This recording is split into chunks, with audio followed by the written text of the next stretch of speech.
우리는 지금 21세기 입구에 들어와 있습니다.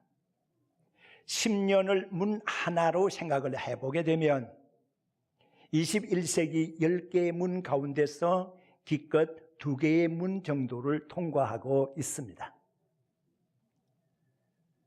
많은 미래학자들이 앞날에 대해서 큰 변화, 격동이 있을 거라고 예견하고 있습니다. 그런데 그 예견하는 것이 멀리까지는 내다보지를 못합니다. 너무나도 변화가 급하고 너무나도 크게 일어나고 있기 때문에 그렇습니다. 앞으로 21세기의 중간을 살아가게 될 우리의 자녀손들의 삶은 어떠할까 하는 것에 대한 의구심, 내지는 염려 또는 기대가 없지 않아 있습니다. 특히 한반도를 중심으로 해서 펼쳐지는 세계사회는 크게 격동 내지는 혁명의 역사가 일어날 것으로 생각이 됩니다. 지금까지 우리가 배워왔고 알고 있는 역사에 큰 전환점이 이루어지고 있습니다. 지금까지 우리가 배워왔던 교육에 있어서도 큰 방법론의 변화가 이루어지고 있습니다. 사상과 이념의 체계가, 법의 체계가 송두리째 변화되는 그런 모습을 지금 우리는 지켜보고 있습니다. 준비하지 않으면 가만히 그대로 있다가는 앞으로 우리가 어떤 일을 당할는지, 우리 앞에 어떤 일이 전개가 될는지 전혀 알 수 없는 시대가 다가오고 있습니다. 우려 반, 기대 반입니다. 긍정적인 측면도 있고 부정적인 측면도 있습니다. 부디 우리는 긍정적인 일들이 많이 있기를 바랍니다. 그리고 그것을 소망하고 기도하고 있습니다. 아무런 준비가 되어 있지 않고 아무런 대책이 되어 있지 않은 상황에서 어떤 변화를 맞게 되면 어찌할 바를 모를 수가 있습니다. 당황할 수가 있습니다. 믿음의 사람들에 대하여 기록하고 있는 히브리 11장의 말씀을 보게 되면 11장 7절에 노아에 대하여 이렇게 기록한 곳을 찾아볼 수가 있습니다. 노아는 보이지 않는 것에 대하여 경고하심을 받아 경외함으로 방주를 준비하였으며 이로써 집을 구원하고 세상을 정죄하고 믿음의 사람들에 대한 의의 상속자가 되었다고 기록이 되어 있습니다. 노아는 준비를 잘 했다고 했습니다. 그로 말미암아서 의에 대한 상속자가 되었다는 말입니다. 우리는 어떻게 살아야 되겠습니까? 좋은 준비를 잘하게 되면 의로운 상속자가 될 수가 있습니다. 앞으로 일어나는 세대는 우리의 후세대입니다. 후세대에 대하여 우리는 조상격이 되겠죠. 그렇다고 하면 선진조상으로서 후대에게 우리는 의로움의 상속자가 되어야 되지 않겠나. 준비하는 자에게 이런 축복이 있으리라고 믿습니다. 우리 자녀들 교육함에 있어서 과거에는 그렇게 힘들지 않았습니다. 말로서 충분하게 교육할 수 있었습니다. 부모의 권위를 가지고서 충분히 교육할 수가 있었습니다. 물자가 그렇게 넉넉하지를 못했고 인터넷이 그렇게 보급이 되지 않았었기 때문에 정보가 늦었기 때문에 말로서 그리고 부모의 권위로서 충분히 자녀들을 교육할 수 있었습니다. 그런데 지금은 다른 시대 속에 자녀들이 살아가고 있습니다. 과거에 우리가 교육을 받고 교육을 했던 군사부 일체에 대하여 그것을 가지고서 그런 제목을 가지고 자녀들을 교육시킨다고 하면 구시대의 유물이라고 얘기를 할 겁니다.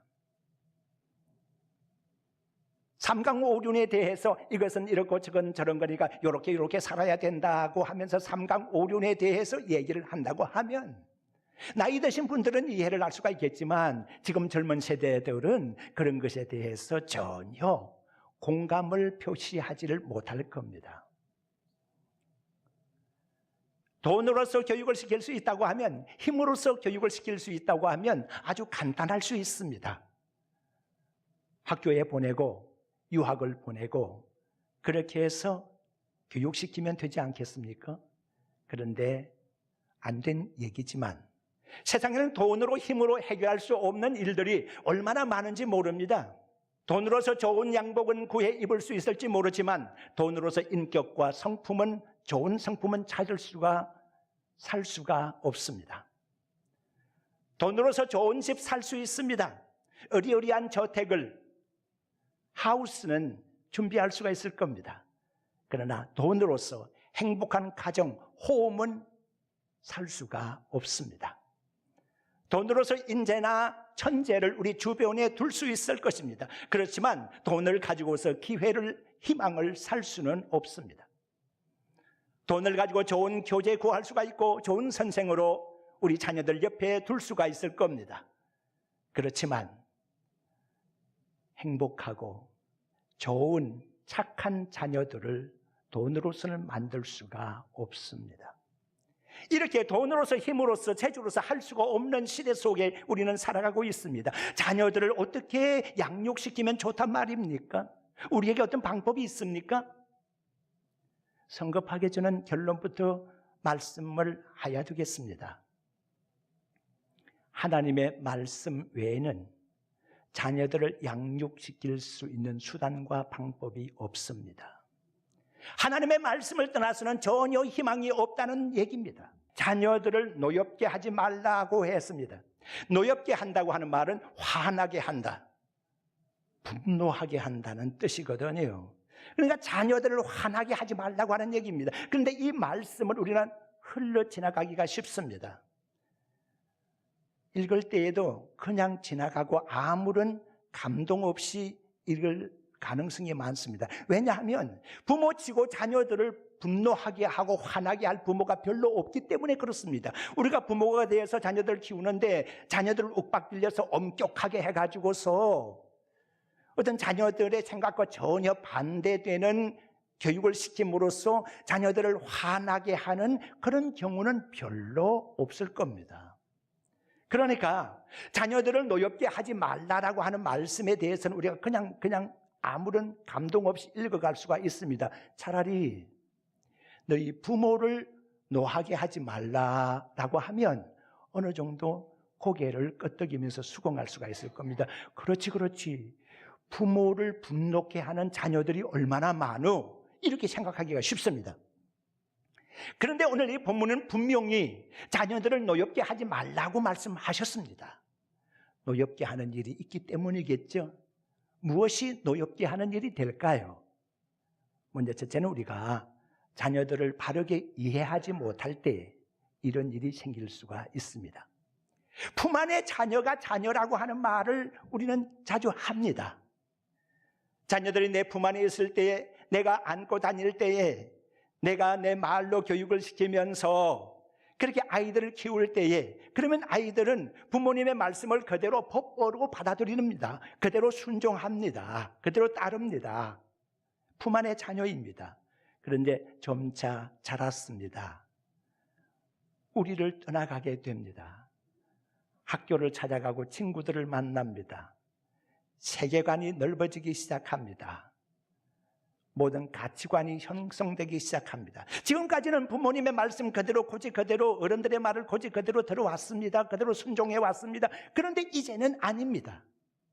나의 생각이 있고 나의 판단이 작동하기 시작합니다. 그래서 부모님이 이러라 저러라 하고 교육을 시킬 때에 자기의 판단 기준을 가지고서 그것을 판단하기 시작합니다. 이제는 부모의 가르침에 대해서 정면으로 부딪히기도 하고 다른 의견을 제시하기도 합니다. 품 안의 자식이 자식이란 말이 어쩌면 맞을 수가 있습니다. 성경 사무엘상 2장 12절로부터 보게 되면 거기는 엘리 제사장의 자식들에 대하여 기록한 곳을 찾아볼 수가 있습니다. 엘리 제사장의 자녀들은 마음대로 행하였다고 했습니다. 그리고 하나님을 알지 못했다고 기록이 되어 있습니다. 제사장의 자녀들이 하나님을 알지 못했다고 하는 말을 이해할 수가 있겠습니까? 어떻게 이해할 수가 있겠습니까? 제사장의 자녀들이 하나님께 바쳐드리는 제물에 대하여 자기들이 먼저 취했다고 하면, 좋은 고기 부위를 자기들이 먼저 취해서 먹었다고 하면 그게 이해가 되겠습니까? 하나님께서 맛보시기도 전에 말입니다. 해망문에서 수종 들고 있는 여인들과 동침했다고 하는 얘기가 또 성서에 기록이 되어 있습니다. 이 모든 사건들에 대하여 엘리 제사장은 아버지로서 까마득하게 모르고 있었습니다. 성서에 기록된 상황을 보게 되면 사람들이 주변에서 수건수건하는 소리를 듣고서야 알게 됐습니다. 그리하여 자녀들을 불렀습니다. 내 귀에 이런 말이 들려오는데 이게 어떻게 된 거냐고 묻고 있습니다. 어떻게 된 겁니까? 아마 그때 당시에 미투 운동이 일어난 거 아니겠나 하는 생각을 하게 됩니다. 그제서야 알게 되었다는 얘기입니다. 엘리 제사장은 생각했습니다. 자기가 제사장이니까, 그리고 자식들은 제사장의 자식들이니까 제사장이 하는 모습을 그대로 자식들도 배우고 듣고 그대로 따라하겠거니라고 생각을 했습니다. 내가 죽고 난 다음에는 나를 이어서 얘들이 제사장이 되어서 제사의 일을 위해서 봉사할 것이기 때문에 당연히 잘하고 있을 것으로 생각을 했습니다. 그런데 전혀 아니었습니다. 자녀들이 부모의 가르침을 떠나 있었습니다. 자녀들을 잘 몰랐습니다. 오늘날 부모들도 신앙생활 하면서 이렇게 자녀들을 놓칠 수가 있습니다. 부모들은 교회에 충성합니다. 열심히 다닙니다. 중직자들입니다. 그래서 자녀들을 엄격하게 교육시켜 왔습니다. 그런데 이게 웬일입니까?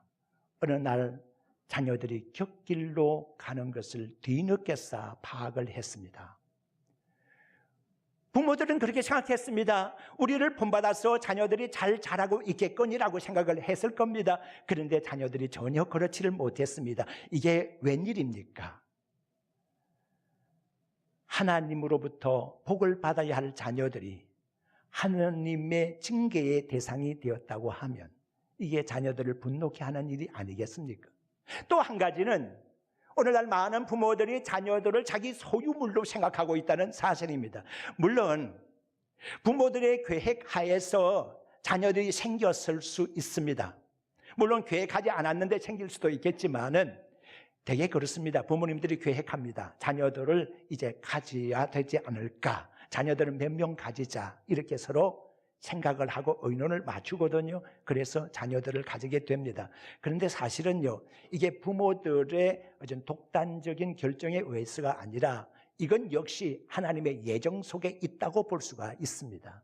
하나님께서 그렇게 허락하심 속에서 부모들이 그런 계획을 가지게 된 거라고 보는 것이 옳습니다. 그러니까 부모의 입장에서는 자기들이 자식 가질 계획을 가졌고 자식을 자기들이 힘써서 낳았고 자기들이 힘써서 키워서 양육을 했으니까 어떻습니까? 자녀들이 나의 소유가 아닌가라고 생각하기가 쉽습니다. 그런데 그게 아닙니다. 성서는 그렇게 말하고 있지 않습니다. 너가 낳았으니까, 너가 계획했으니까 네 자식이다, 네 새끼다, 이렇게 말하지 않습니다. 성경이 말씀을 어떻게 하고 있습니까? 시편 127편 3절의 말씀 보게 되면 자녀는 하나님의 주신 기업이라고 했습니다. 그리고 태의 열매는 그의 상급이라고 했습니다. 하나님의 기업이라는 사실입니다. 하나님의 것입니다. 하나님의 새끼요, 하나님의 자식이지 어째 내 새끼가 되고 내 자식이 되는 겁니까? 절대 그렇지가 않습니다. 하나님의 자녀에 대한 양육의 권리, 양아버지와 같은, 양부모와 같은 그 권리를 우리가 가지고 있단 말입니다. 하나님의 말씀과 뜻에 따라서 키울 권리, 의무, 이것이 우리에게 주어져 있단 말입니다. 우리의 소유는 아닙니다. 소유권은 하나님에 있는 겁니다. 이것을 바르게 이해하지 못하고 있기 때문에 오늘날 자녀들을 노엽게 하는 경우가 많이 생긴다는 겁니다. 그리고 동시에 하나님께서 하시는 말씀은 주의 교훈과 훈계로 양육하라, 그렇게 말씀하셨습니다. 양육과 구별될 수 있는 단어가 하나 있습니다. 그것은 사육한다고 하는 단어입니다. 사육은 짐승에 해당하는 단어이겠죠. 먹는 것만 주고 본성에 맞게 본능적으로 키울 수 있으면 그것은 사육에 해당한다고 볼 수가 있습니다. 뭔가 사람이 의도한 바가 있어서 사람의 행실과 사람의 습관을 가르쳐서 사람처럼 그리고 자기처럼 닮아서에 키운다고 하면 그것은 양육에 해당할 수가 있겠죠. 우리는 간혹 어미를 잃은 새끼가 사람들의 손에 키워지는 장면을 봅니다. 그렇게 해서 사랑을 쏟고 애정을 쏟게 되면 마치 사람에게 대하듯이 자기 자식을 키우듯이 동물을 그렇게 키울 때가 있습니다. 그런데 그것도 어느 정도까지 크기일 때입니다. 그런데 많이 몸집이 커지면 더 이상 키울 수가 없지 않습니까? 그래서 이제 야생 상태로 보내야 할 때가 있습니다. 그런데 이게 웬일입니까? 먹이 사냥을 할 수 없게 되었습니다. 스스로 살 수 없게 되어진 이 짐승이 나가서 어떻게 살 수가 있겠습니까? 그래서 짐승을 키울 때에는 사육하면서 키워야 합니다. 언제라도 야성으로 돌아갈 수 있는, 야성으로 돌아가서 생활할 수 있는 상태로 먹이 사냥도 할 수 있도록 그 사회에 나가서 함께 경쟁하면서 먹이를 찾을 수 있는 그런 야성의 상태로 키워야 되는 것이거든요. 이게 짐승에 대하여 사육한다는 것에 해당합니다. 그런데 사람은 먹이만 주어 가지고서는 본성에 따라가시고서는 사람이 될 수가 없습니다. 교육론자들은 말합니다. 사람은 교육을 받아야만이 사람이 될 수 있는 유일한 존재이라고요. 소가 소 교육을 받아서 소가 되는 것이 아닙니다. 개가 개 교육을 받아서 개가 되는 것이 아닙니다. 사람은 사람의 교육을 받지 않으면 사람이 될 수가 없어서 사람 교육을 받지 않으면 개가 될 수도 있고 사자가 될 수도 있다는 말입니다. 예수님께서 시험을 당하셨던 첫 번째 시험, 돌이 떡이 되게 하라고 하는 시험을 당하셨을 때에 예수님께서 마태복음 4장 4절에 이렇게 말씀하십니다. 사람이 떡으로만 살 것이 아니요 하나님의 입으로 나오는 모든 말씀으로 살 것이니라. 우리 예수님의 마태복음 4장 4절의 이 말씀은 신명기 8장 3절에 기록되어 있는 말씀을 그대로 인용하고 있습니다. 하나님의 말씀을 먹은 우리 예수님께서는 하나님의 말씀으로 대답을 하신 것이죠. 사람이 떡으로만 살게 된다 그러면 그것은 사육할 수가 있다는 얘기가 되겠죠. 그러나 사람이 떡으로만 살 수 있는 것이 아니라 하나님의 입으로 나오는 말씀으로 살 것이라고 했으니까 말씀으로 양육받아야 될 존재라고 하는 사실입니다. 이걸 우리는 알아야 합니다. 오늘날 많은 사람들은 특히 부모의 입장에서 부모의 가치관에 따라서 자녀들을 교육시킬 때가 있습니다. 돈을 최고의 가치로, 부귀를 최고의 가치로 생각하는 사람들, 주로 기업가에 총수되는 사람들의 경우를 보게 되면 물론 믿음의 사람들은 제외되겠지만은 그런 가치관을 가지고 있는 사람들은 자녀들을 그렇게 교육을 시킵니다. 돈을 많이 벌 수 있는 기업가의 대를 이어갈 수 있는 사람들, 거기에서 부족하게 되는 면이 무엇입니까? 인간다움의 교육, 인격의 교육, 인품의 교육이 필요하다는 얘기인데 그게 부족하다는 얘기입니다. 성경은 무엇이라고 말합니까? 모든 성경은 하나님의 감동으로 된 것으로 교훈과 책망과 바르게 함과 의로 교육하기에 유익하다라고 이렇게 말씀이 디모데후서 3장 16절에 기록이 되어 있습니다. 하나님의 말씀을 떠나서는 바르게 교육시킬 바가 방법이 없다는 얘기죠. 서양 사람들은 황당한 일을 당하거나 어려운 일을 당하거나 어처구니 없는 일을 당하게 되면 오마이갓 이렇게 얘기합니다. 오마이갓. 오늘날 우리나라의 젊은이들도 자주 그런 표현을 합니다. 손을 이렇게 하면서 서양 사람처럼 그렇게 표현을 하기도 하죠. 그런데 저는 생각해 봤습니다. 오마이갓. 이 말을 처음 사용했던 사람은 전혀 그런 의도로 사용하지는 않았습니다. 우리가 지금 현재로 입에 올려진 말로 그냥 쉽게 할 수 있는 습관화된 말로 오마이갓이라고 하는 말을 그냥 생각 없이 내뱉고 있습니다만은 처음에 이 말을 사용했을 때에는 정말 힘들고 어렵기 때문에 이 문제를 해결하실 일은 주님밖에 없습니다. 오 마이 갓, 오 하나님 나를 좀 도와주십시오 하는 뜻이 아니었겠습니까? 그런데 지금은 너무 쉽게 이런 말을 하고 있단 말입니다. 이것이 이렇게 가다가는 신앙적인 교육에 맹점이 생길 수가 있습니다. 아, 하나님을 그렇게도 활용할 수가 있겠구나라고 하는 거 말입니다. 삼가 우리는 조심해야 합니다. 속된 말 한마디 해볼까요?